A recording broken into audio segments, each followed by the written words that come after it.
Hey guys, welcome back to the channel. It's real. I've got it in hand. I got a chance to get it out and run it. I made that video talking about the 22S when they did the reveal, and I was excited about it then. I did end up deciding to throw down and go and buy one. They're relatively inexpensive, $350 without the battery. I already had plenty of batteries, so this was perfect for me. And not last weekend, the weekend before, I finally got a chance to get it out and run it. I got about 400 laps in and got a chance to kind of figure out a little bit about setup and drivability and what to do to get the thing to perform on the track. So here I am. This is actually run 3. I'm just kind of walking up to the stand to get myself some laps. I see Hector over there. You see some of the other guys. Anyway, got out on the track, trying to get some laps in, learn how to drive the car. Hector's got the full yellow Custom Works chassis. Oh, he just made a mistake on his own. I intimidated with that crazy green car. Anyway, we have a big event coming up. I want to give you guys a reminder. It's the Chili Bowl. We're at Nampa, in Nampa, Idaho at 2C RC Raceway.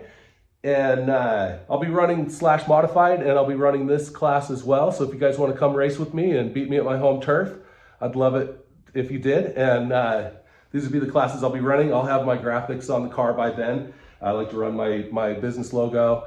And anyway, so back to the car. So when I got it out on the track for the first time, what I found, it was really softly sprung.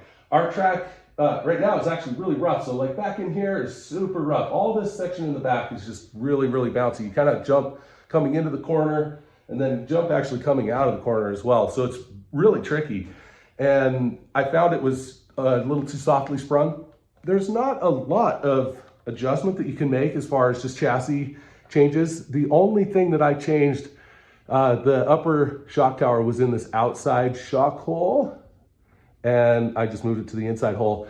Otherwise, everything was kind of in its stiffest position. But I will say, if you were running a soft track, I think the setup on this thing was really remarkable. They had a really aggressive oval setup on this car. 4 degrees in the back. I think it was 3 or 4 degrees in the front, and like 1 and 1 out. So this thing was it was definitely set up as a race car. The chassis they had lifted on the outside of the car by 1 millimeter on front and rear. So they definitely sent this thing out of the factory with something not that far off from what I would have done on a proper setup. Like I said, a little too soft on the spring setup. I ended up stiffening that up. I did end up, as I was getting it set up, I like to go to a really neutral, really level on my arms. And then I did end up going to 2 millimeters higher on the outside of the car, 3 degrees, 2 degrees in the front, and then outside 1 degree and 1 degree on, so canted the wrong way on the inside. So as you come into the corner, it comes into more level, right? And what I found, ironically, I didn't think I was running very fast times. There's another gentleman that's had been running the car for a couple of weeks and had been putting down some 4.7s. I guess he had been down into the 4.6s with his car. In my previous runs, I was kind of running 4.9s.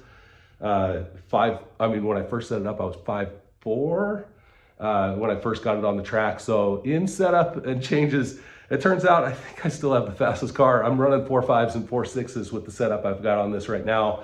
Not very aggressive setup.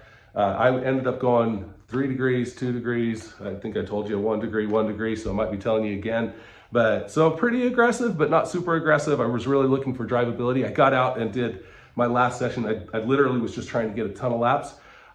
In the same amount of time that everybody else was able to put in about 95 laps, I put in 155 with this thing. Super drivable, quick enough, really cool to get on the track. I'm gonna restart my video here really fast. Let me.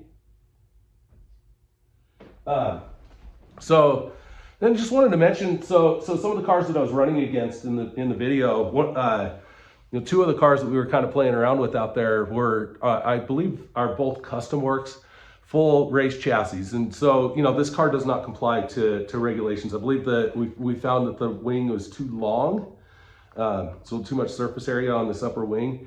And then there were some things in the bodywork that weren't correct either. So it's not legal in the approved classes. So as it stands, this is really a ready to run class car, which I love because that's where so many of us belong. I think that we need to be learning how to drive these cars and then graduate to those bigger classes when we're ready. This car should be able to be modified. They will have body panels and stuff to make this thing 100% comply with the regulations, because it's not far off. Anyway, super cool car. Can't wait to get it out on the track. Remember to, if you have the ability, next month, 2nd and 3rd, that's what, January, February, March, April, May, 2nd and 3rd, why do I have to think about that so hard? And we'll be having the Chili Bowl in Nampa, Idaho at 2CRC Raceway.